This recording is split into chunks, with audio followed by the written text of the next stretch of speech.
What's up, everybody? This is another episode of the Toy Photographers Podcast. Have an excellent podcast for you guys today. We have the one, the only Mr. Figure Fan Nate on the other line today. How are you doing, Nate? Hello, Dakota. I'm doing great. Thanks a lot for having me, man. Dude, thank you for coming on the show. I appreciate your energy and your excitement on everything toy photography. So it's going to be a fun episode, man. So excited. Yeah, I'm excited too. So let's start things off, man. When did you start doing toy photography? Great question. I really started my Instagram account, with like sharing my collection. So I started a lot of what I was doing earlier on was like vintage figures. So like the Kenner Batman, the Toy Biz Batman stuff, the Turtles, the Playmates Turtles, and also doing a lot of like comic collecting. So when I first started getting on Instagram, it was really just sharing that and really just like stale photos. So just be me throwing a comic on a table or me throwing a action figure on a table and kind of taking a shot of it. It was really just a way for me to try to find people that either did toy collecting or something related to toys. Because I didn't know a lot of people that I was friends with that were doing it. You talked about this on a previous episode, but it was one of those like hobbies that I didn't really broadcast a lot. It was like my dirty little secret for a while. And it was through that I started finding people that were doing toy photography. And I thought that was such a cool idea and something that I just didn't expect. But it was a way for people to, I don't know, I view it as a way for me to play with my toys in a creative way. And so I started finding people like JC Malone.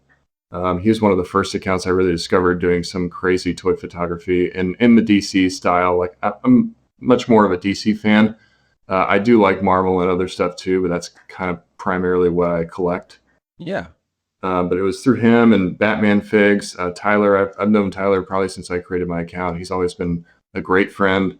And I always thought it was cool that he was going through the BTAS show because that was a big part of my childhood. So I can really relate to the shots that he does. Obviously, Sergeant Bananas, he was a big inspiration for me. And D Amazing. Those are the guys I started really watching and like studying. And it was really intimidating at first for me to get into toy photography. Like, I don't even know where to start, because I didn't really have a photography background. I do like to travel, so I'll try to shoot when I'm on vacation and stuff. It was really learning that process and then really falling in love with the process of photography and blending that with my love of toys that kind of evolved to where it is now. Nice, dude. So what's the time frame? How many years ago was that for you when you started? I think my first post on Instagram was back in 2015. Okay. But I didn't really start getting into toy photography and probably until like a year and a half later is really when I started trying out shots and posting. Okay. And I noticed that you do a lot of like unboxing, or you'll post like a photo of a pre-order status, and you do a lot of engagement with the community that way. Is that something you enjoy doing as well? Definitely. The Mezco, I do a lot of pre-order alerts mainly for Mezco stuff. And it was really just I heard a lot of people say like, oh, I didn't know that was going to go up. I missed out on it. So I would use it as a way to try to get the word out, like, hey, this pre-order is up there, don't miss out on it. And then it's also just kind of sharing my addiction for the line. I love Mezco figures. That's one thing. I love your 112 collective page because it's just showing off those amazing figures. So it's my way of kind of helping the community, per se, and getting the word out. And then the unboxings, I just started doing that to kind of show off, like, hey, I got this cool new figure. This is what I think about it. But I got such a reaction. Some of those posts are some of my most liked posts that I have on my page, surprisingly enough. People, I don't know, tend to really react well to that stuff. And so I've just continued doing it because I enjoy it myself. Let's talk about that for a second, because I don't think we've ever mentioned that. So when I noticed too, whenever I've done like a post of like an in-hand figure, or just like, setting it on your table, like you just got it, like a brand new pre-order just came in. How come those posts get the most engagement? Why? I don't understand it. Like, you could have the most elaborate setup and have the most beautiful picture, but you just post a figure on your shelf or like an unboxing, and those ones get the most engagement. What is your theories on that? Yeah, it's so true. And it's funny that you say that because I started thinking that myself, like I don't put as much effort into these photos, but sometimes they do better than my other stuff. And Yeah. I really think it's like the discovery aspect of these new figures because, I'm fortunate to where I can kind of, get the figs that I want when they're coming out. And luckily I've been able to secure the pre-orders and stuff, but I don't think not everybody's able to do that all the time. Mhm. So being able to kind of live vicariously through someone else and seeing what's in the package and what it comes with. And I also think it helps people maybe decide whether or not they want it because they get to see what actually is fully included. What does it really look like? I think it's a weird phenomenon. Like whenever I'm scrolling maybe through the search feed, and I find myself doing it too, is whenever I see a post that has like, an unboxing or just like a new figure that we've been waiting for months, and you see it on someone's table and like you automatically open it up. Like what is that sensation? I don't know. I don't understand it. Yeah, I mean, it's such a good feeling for me. Like when I have a figure that I've been really looking forward to, and I, get it direct from Mezco, so I'm getting a little early, and it's really just me. I just want to share that with people. Like the excitement of it. Everybody loves the feeling of a new figure and that fresh figure smell. Before I even really take it out and start playing with it, I'll do this unboxing and take some shots of how it looks before I really break everything out. Write down some thoughts of what I thought when I first opened it. And it's just, I don't know, for me, it's enjoyable. I like doing that. And I get a good response from the community, and people that I've never talked to before will, just say a random comment or a random question so I can help people out and answer questions if they have any. That's awesome, man. I do appreciate your news updates that you do, and sometimes you'll get it up there before I even see it, and that helps me to remind me to post it on the 112 page because I'm like, oh yeah, there's something going up, and I'll miss an email, or sometimes in the middle of the day, I just don't have my radar, my ears, tuned in to the Mezco stuff. So I appreciate you doing that, man. That really does help me out personally. Well, I'm glad to hear that. And that's part of the reason why I do it too. I'm part of a Discord of collectors, and Mezco's a big portion of that. So Hmm.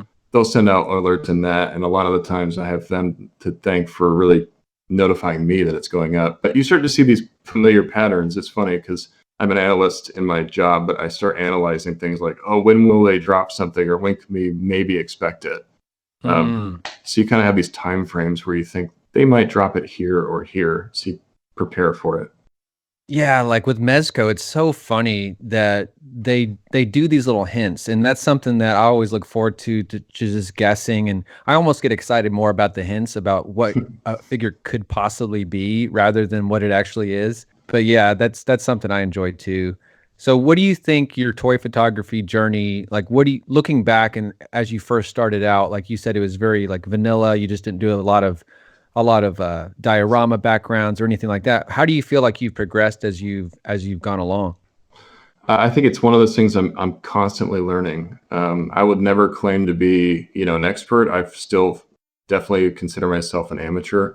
But I started doing shots on my phone, really just using light that was coming into a room with just like a basic black background. So that's kind of how I first started learning. Okay, what does light really mean in the shot? How does it help with clarity? And then sort of evolved from there. I started getting extreme sets because I wanted something more than just a black background. And those are great because they're easy to set up. They help provide depth to a shot.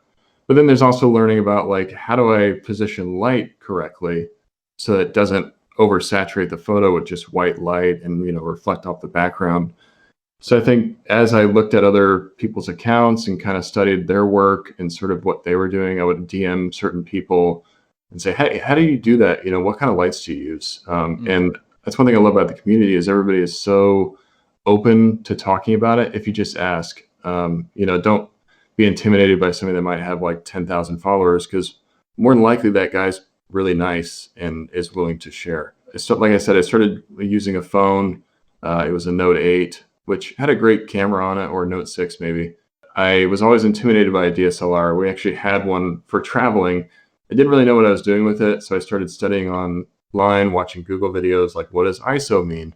What does aperture mean? How do I change the frame rate? And it was learning that stuff that really got me passionate about using a DSLR and what I can do to change a photo to make it come out the way that I want to.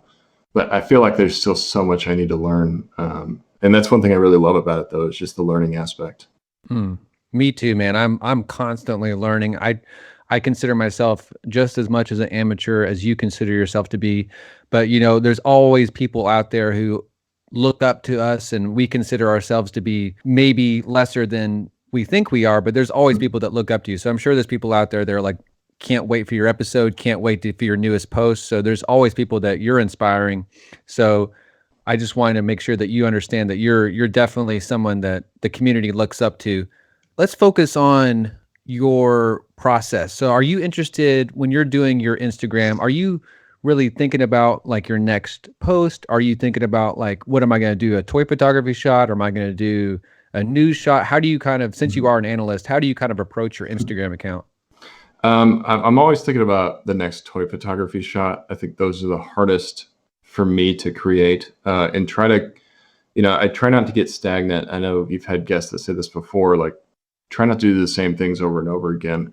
And sometimes I feel like I do go back to those same old tropes of, "Oh, let me do a portrait shot of this new figure." But that's one thing I'm constantly trying to work on, is being more dynamic in my photos, maybe working on action a little bit more. So, when I'm thinking about like my work, those are the ideas that I need to create to get those shots out. So like, what can I have Batman do today? Or let me look at my DTOF and what figure have I not touched in a while?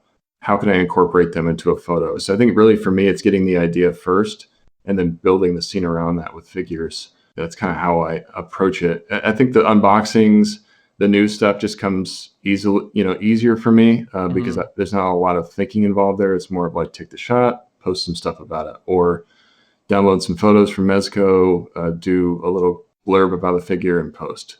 The passion's really about the process of the photography and the toy photos. That's awesome. I love your account, man. I really do. And I feel like it's a good blend of toy photography and news and unboxing. So I feel like you've gotten a good amount of all of those incorporations to your account. So how long does it take for you when you're doing a toy photography shot from its inception? Say you got the idea ready and then you set it up and then you take the shot. Do you do any editing like before you post? Like how does that work for you? Yeah, so that can vary quite a bit.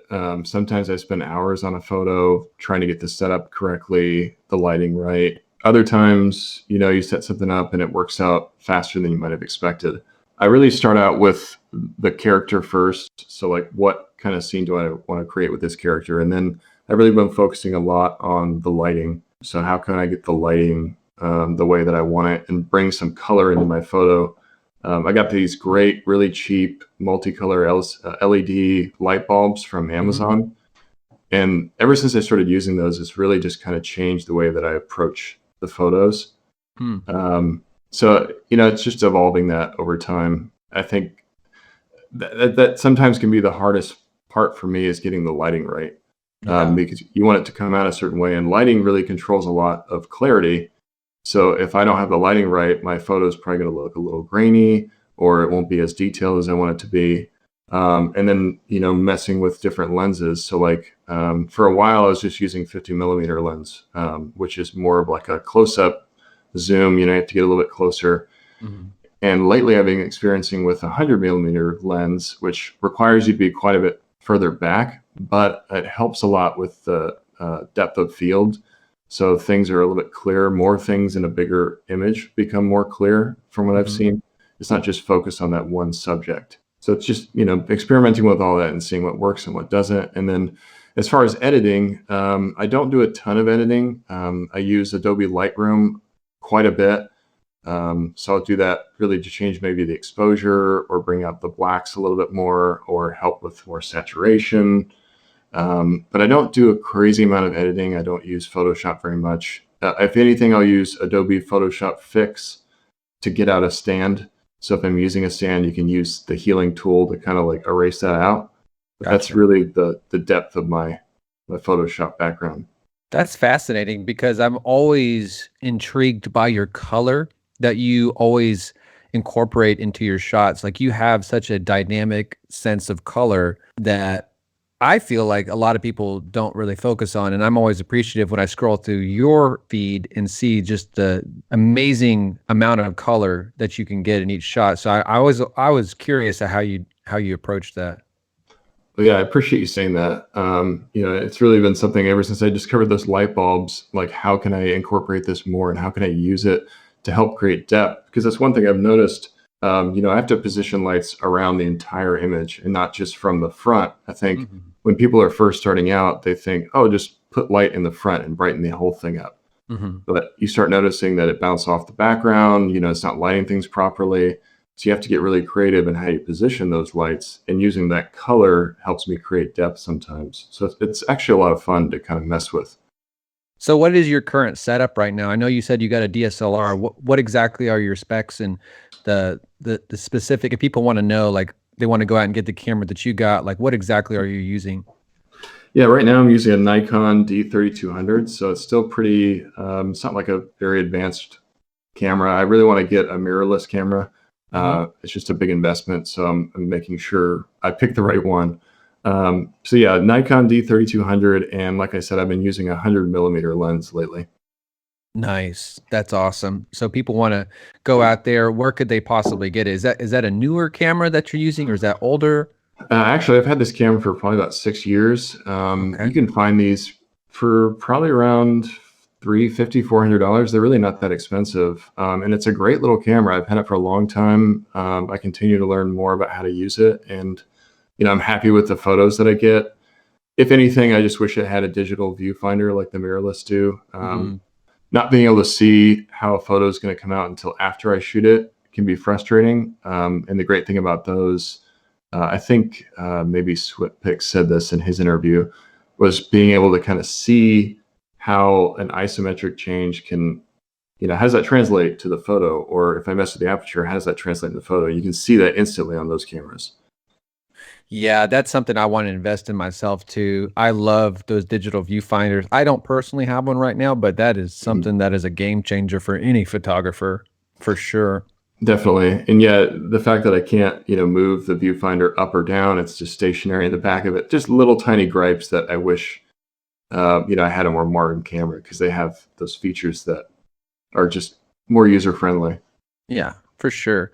I know you're a big fan of the Mezco stuff, so I'm already going to assume that's your favorite line of figures to shoot. So, inside of that line, what is your favorite Mezco figure? Oh man, that's a tough question. I would say probably my most used figure, and the one that I really can't stop coming back to, is the MDX Joker. Okay. Um, that one, it just has so many different head sculpts. I love the outfit. It reminds me of Jack Nicholson Joker, and tons of great accessories. And I just, I have this thing where I shoot Joker every Sunday. I really adopted that from JC Malone. So shout out to him. He was doing that, and I kind of just jumped on the bandwagon. I was like, hey, I want to shoot Jokers on Sunday too. So now it's like a kind of a habit I can't stop doing, and I've used that NDX Joker so many times. That's awesome. I love having themes, especially for certain figures, because that kind of keeps you motivated to continue to shoot. I know the Bat Collector, he always does those themed weekends with over the Bat Fan. So maybe you guys can connect and collaborate on a Joker theme or something like that. That'd be cool. That'd be amazing. Yeah, the Bat Collector and the Bat Fan. I'm big friends with both of those guys, Scott and Lewis. Big fans of their accounts. I love what they do, and I mean, it's just inspiring to me to have to be able to do that every weekend and have those new ideas. And they're always breaking out new figures. I mean, they're constantly switching it up. And if from, because you've done toy photography, being able to switch up and continually be creative like that, it's really challenging. It is, especially as an artist and you want to create new ideas and new concepts. I'm always amazed at the stuff they produce, and it almost I feel like they're on like a new like another level. Like they're like breathing like rarefied air or something. I don't know. It's crazy. Seriously, and I think they do like maybe 5 posts each every Yeah. weekend, and it's always a different theme. I mean, hats off to those guys. That's a lot of work, but they do an amazing job at it. It's amazing. I kudos to those guys for sure. Do you prefer to shoot inside or outside for toy photography? I definitely feel like I lean more to indoor photography just for the control that it provides. Hmm. You know, you don't have to worry about the sun going down or it being too hot. I live in Arizona. Shooting in the summer is just not going to happen. It's way too hot outside. Yeah. So if I do get to shoot outside, it's during the winter. But I don't really have a diverse landscape around me. It's a lot of just desert and desert type plants. So if I go to like a woods area, like I said, I travel with my fiance. So if I go somewhere with her, I'll bring like a figure along so I can do some outside photography. I try to do it when I can, but that's another thing it's hard to master that for sure. Yeah, I can sympathize for sure. I don't have like a diverse background here. I just mostly got kind of like a wooded landscape. So when you're limited, you definitely want to shoot indoors and be able to create those diorama sets. That's awesome, man. Are you one of those people that like when you post something, do you have any like big regrets? Like do you go back and archive shots? I know I've mentioned this a couple times in the last couple episodes, but are you someone that like are you super critical or how do you approach your toy photography? I feel like I am pretty critical of myself. And before I really discovered what archiving was, I actually went back and deleted maybe one or two earlier posts, Yeah.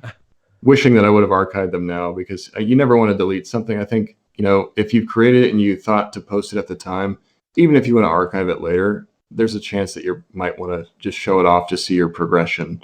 Mm. Um, but yeah, I mean, there's definitely been shots where I've spent, 2 hours doing them, look at it, when I get back to my computer, I'm just like, I don't like how that came out. I'm not going to post it. I think we're all our own worst critics where I could post a photo and actually it would do well. But me personally, I wouldn't be okay with it because I knew it wasn't my best work.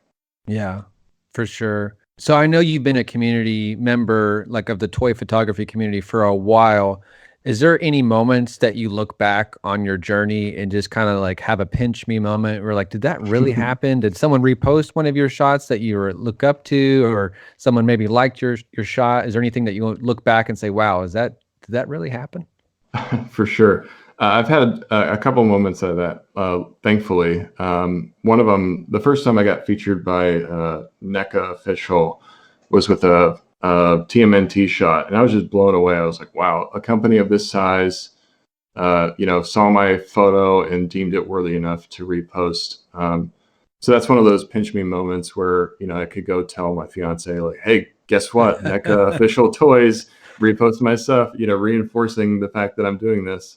And then one event really that sticks out in my mind during SDCC, and I hope to see you there someday, or even NYCC. But San Diego Comic-Con specifically, there's always a toy photo meetup. Thankfully, for Work More or Less and some of those other guys, Jason really organizes a lot of that. Okay. And so 2 years ago, I got invited to go with those guys, and we went out to dinner, and it was like it was amazing to be able to see all these people in person. Like I just can't believe I'm talking to all these people. Nose Ring was there, Plastic Action was there, Sergeant Bananas was walking around at STCC one time. I got to run into him. I mean, Jason from Work More or Less, Sweat Picks, so Spencer was there. It was just such an amazing moment. Iowa Watu, Tom was there. So being able to talk to those guys, being able to talk shop, and just seeing how these people really are outside of the Instagram was an amazing moment and something that I always will remember in this hobby. That's incredible. That's something I definitely want to do myself too. I love those photos you guys did of the meetup and being able to kind of follow that on Instagram too. I was hyper jealous, and it's something that I have not done yet. And Mhm. I kind of live in this like little isolated world over here in Kentucky. I don't know anybody that does it, and so that's something I would love to do myself too. That's incredible. Yeah, it's a real treat, and like I said, I hope to see you there. I mean, you had that idea. Excuse me, I don't know exactly who you're talking to when you said it, but the idea of having the toy photo areas all across the U.S. or across the world or wherever it is, I thought that was such an amazing idea and such a cool way to get people to come together and really start promoting the hobby. I'll be totally on board when you do that because that's amazing. Thanks, man. Yeah, I want to do that as soon as possible. I'm like dreaming, like seriously hoping I can get it all together. Hopefully, I can open up the first one in a small format next year. I'm hoping. I'm talking to somebody currently that's really interested in helping out. So maybe we'll see it next year. You never know. That's awesome. Such a cool idea. And having all those diodes set up, I would just die. I would spend my whole day there. Me too, man. I definitely can just picture myself just like, sleeping there, eating there, never leaving, and my wife would have to call me and be like, "Are you coming home?" And like I Are would we be there still all married the or yeah. something? Exactly. I really need to like limit my time there because it would consume my life for sure. That would be awesome. Yeah, just be able to talk shop with people. Like you said, even in Arizona, there's not a ton of people that I know locally that are into anything that I do. So that SDCC event, and I think it's something they're going to try to do every year. So if you ever make it out there, definitely let them know, and I'm sure they'd be happy to have you because it's just it's a real treat. It's a really cool moment. Yeah, I want to. I wanted to come last year. It just didn't really pan out. But definitely I want to make it out to SDCC. I want to be a regular at all of the cons eventually. I want to make that like a priority just to be able to interact with everybody. And like you said, just be able to meet everyone and get to know people outside of the internet world. And to me, I enjoy physical communication and talking to people much more than I enjoy like actually interacting online. So that'd definitely be right up my alley for sure. Do you see yourself like let's take a second and just like look into the future. Like where do you see yourself in 10 years? Like, I know you're probably going to be still doing this hobby, but where do you kind of see this thing growing? Like do you see it as you keeping it a hobby, or do you want to like do this professionally? Like what do you want to do with toy photography? Definitely as a hobby, I'll still be doing it. I have a real passion for it now. It's grown into something more than I ever expected it would be, at least for me personally. And I think we're in like a prime time of toy photography right now, at least from what I've seen. Hmm. Companies seem to be much more interested in what we're doing. Companies are contacting a lot of people in the community to help them promote their products. Like Hasbro's watching, NECA officials watching, Mezco's getting more involved in the community. And that to me tells me that the industry is kind of moving that way. Even over time since I've been in photography or in toy photography, excuse me, I've been much more open about me doing it. I've showed a lot of my friends, I've showed my family.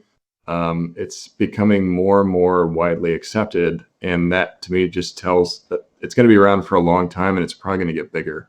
So I'm fully invested. I'm fully on board. It's something I'm going to continue to do. I would love to work for a company at some point, have one of those big companies reach out and, work with me. I would love that. And it's kind of what I work towards, like keep improving the craft, keep showing that I'm diverse, in the figures that I shoot, and keep involved in the community. And I think, good things just come out of that. The hard work pays off sometimes. It definitely does. And it never hurts to ask too. And I always, when people say like, how did you get involved or how did that happen? Just be like, just ask, man. Just, shoot a DM, be like, hey, you guys looking for some help, because sometimes those people aren't even like especially the companies, they don't even realize they need your help sometimes. But yeah, for sure. Yeah, That'd be awesome, man. absolutely. Yeah, I saw Blainer. He got sent like a Mattel wave.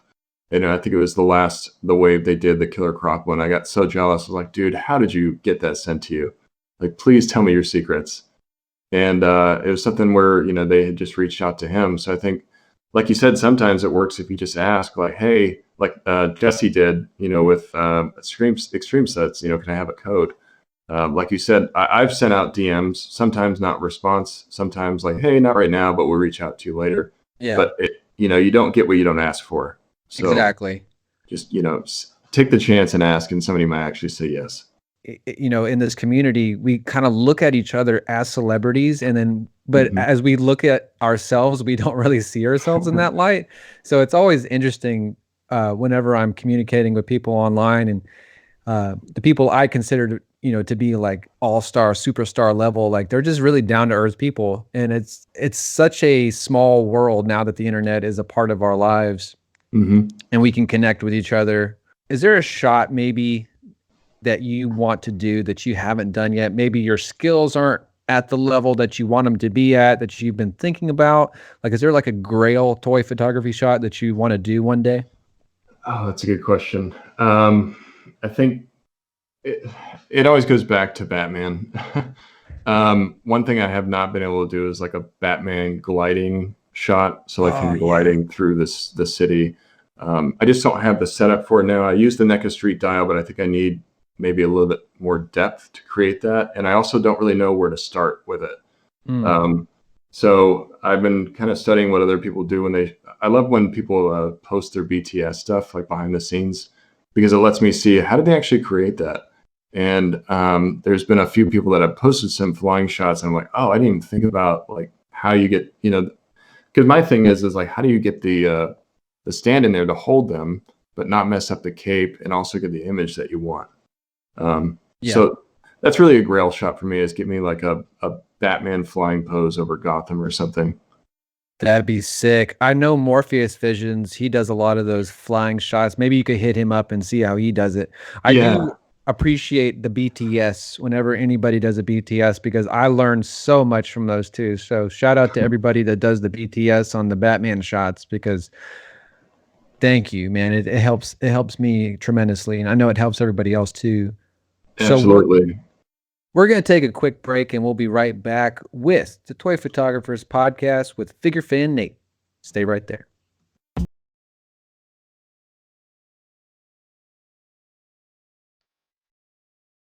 Thank you for listening to this episode of the Toy Photographers Podcast. If you'd like to sponsor the Toy Photographers Podcast, please send a message to @ToyPhotoCast on Instagram or @1.12.collective to get started. Thank you so much, and have a great episode. Peace.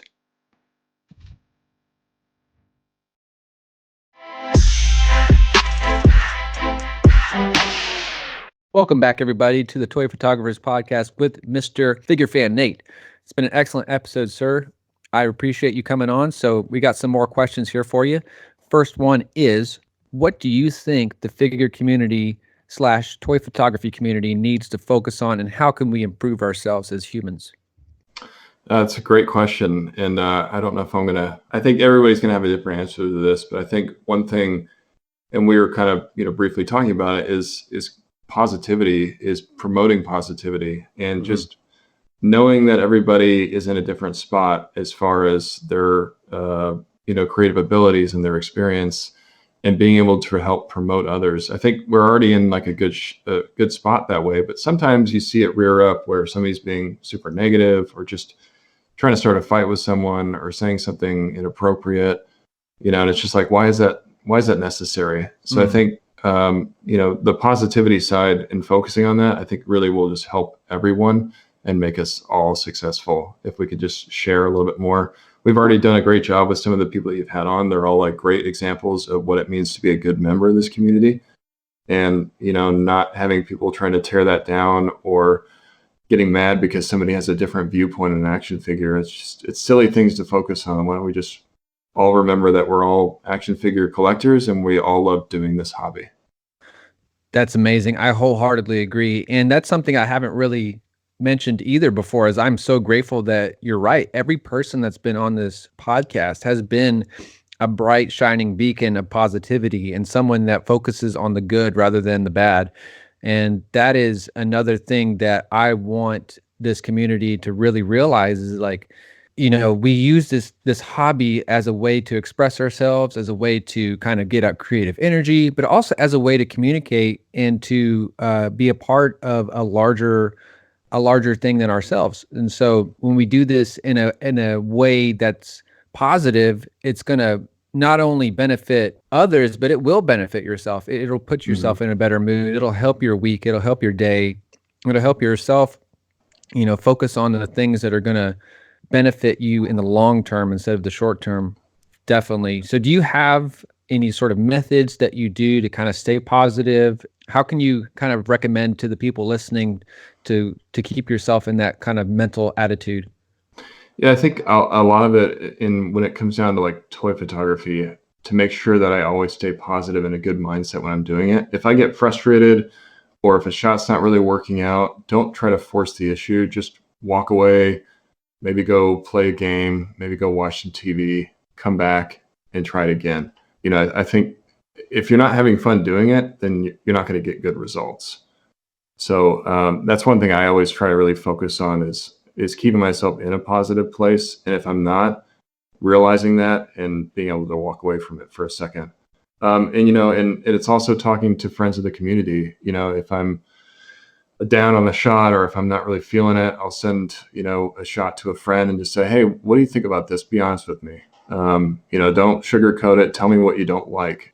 Being able to do that with people like really helps me refocus and like, okay, he's got some great ideas, some things I didn't even think about, looking at. Let me go back to the shot, approach it from this new perspective and see how I can make it work. One person that, D Amazing is somebody that I've always been inspired by, not only his photography, but his attitude. And I try to represent a lot in the way that I approach people. And, it's just when he does an action figure review, he may not like certain aspects, but he's not just, super negative on the figure. He's like, these are some good things about the figure. Yeah, it's got some downfalls, but I'm enjoying it myself. And he's always like really conscious about, this is my perspective. You might not feel the same way, which is totally fine. And just focusing on that, not everybody's gonna have the same ideas. Not everybody's going to agree, but it's okay. We're all in it together. Exactly. I love that. That's something I try to emulate myself to. And shout out to D for being such a positive beacon in this community for sure. Let's talk about some more trivial things just for fun. Do you have any favorite like foods that you really enjoy that maybe you want to talk about? Like I know for me, like I'm a big fan of cheeseburgers. Do you have any favorite foods, man? Oh yeah, I'm a huge foodie. Me and my fiance love trying out new food. It's a staple for me is always going back to pizza, but there's so many different types of pizza. There's all these new restaurants that create like these creative new types of pizza. Like there's this one, I go to a place called Federal Pizza close by, and they make a pizza that has fig, prosciutto, arugula, like a balsamic, and some like lemon seasoning. And it sounds weird when you say all that together, but it is amazing. It also has ricotta on it. Ooh. So it's really good. I love all kinds of food though, but I would say the diversity in pizza is really what brings me back to it. All right. Well, I got to ask this, man. Are you a deep dish guy or are you a thin crust guy? I like to have a little extra crust, I gotta say. So I would pick more of a, maybe not deep. I do like deep dish, but I really just prefer like regular crust pizza. I don't dislike thin crust, but I like to have some bread there. Yeah, me too. I don't like discriminate pizza in any form, but I would prefer to have a little bit of a hardiness to the dough myself too. That's my favorite. What about beer? You have a favorite beer? I love IPAs. Nice. I would say my favorite IPA is probably, there's a Firestone Walker 457, I think it's called. I'm probably saying that wrong, but it's like a new IPA that they've been doing. I really love that. I think it's 805. Sorry. Firestone Walker 805. Firestone Walker 805. Nice. I'm going to try that. That sounds good. Yeah, it's really good. Sorry, I didn't mean to interrupt. Do you have, now that we're kind of getting at the end of the episode, do you have any tips for people just starting out on toy photography? Maybe look back on Mr. Figure Fan Nate a couple years ago, back in 2015 when you first started. What would you tell him to focus on? And maybe since you've been around the block, what would you say to focus on when you're just starting out? I would say focus on the basics. Don't try to be, a Sergeant Bananas from day one, because it's not going to happen. You're going to have to, realize what things you like, what things you're interested in, and shoot that. Because I think the ideas will come naturally.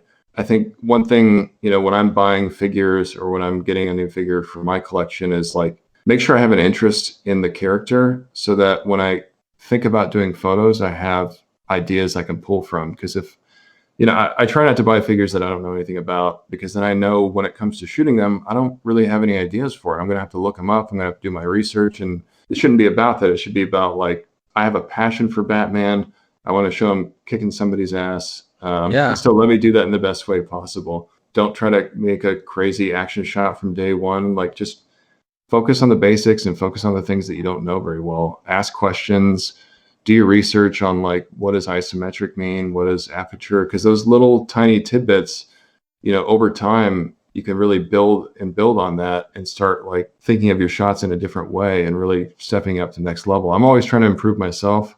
And I hope that I continue to evolve because that's the fun. Awesome. Great tips, man. Let's talk about your podcast that you do right now. Let's tell everybody what you're doing over there. Yeah, so I'm part of the STS Guys podcast. It's me and a group of three of my friends, so Scott, Larry, and Jeremy. The four of us really get together. We talk about movies, we talk about comics, we go to conventions all the time. I do unboxings on there, and really, it's just a passion of love. We have a lot of fun with it. We don't really have any formal format, but we like to kind of shoot the shit. That's what STS stands for, is shoot the shit.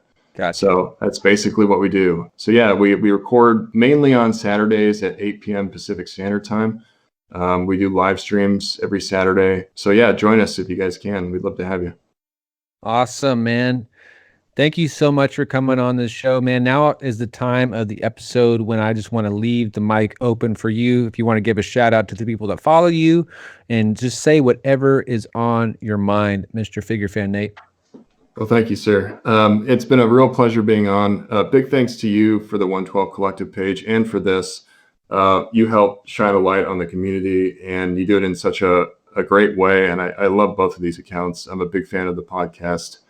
And then thanks to all my followers, too. I've got so many people that are constantly reaching out and positive on my page and giving me support. And it's these people that make me want to come back and keep doing it, because I love engaging with the community. I not only love the photography, but the community is a real passion for me. And just thanks to everyone for all the support all the time. I truly appreciate it. Awesome, man. And thank you for being such an avid supportive person of 112 and the podcast, and reposting in your stories, and just being someone that's kind of help spreading the word. So I appreciate you, man, for everything that you do as well. If people don't know where to connect with you on social media, where can they be connected and follow you? Yeah, I'm really just primarily on Instagram. So at figurefan_Nate. Gotcha. And you can find me at Dagobah_days. You can find the Mezco 112 Collective feature page at 1.12.collective. You can find the Toy Photographers Podcast at ToyPhotoCast. Remember, everybody, we are storytellers. So get out there, tell your story, listen to Nate's podcast, go over there, check it out, and have an excellent day. Peace.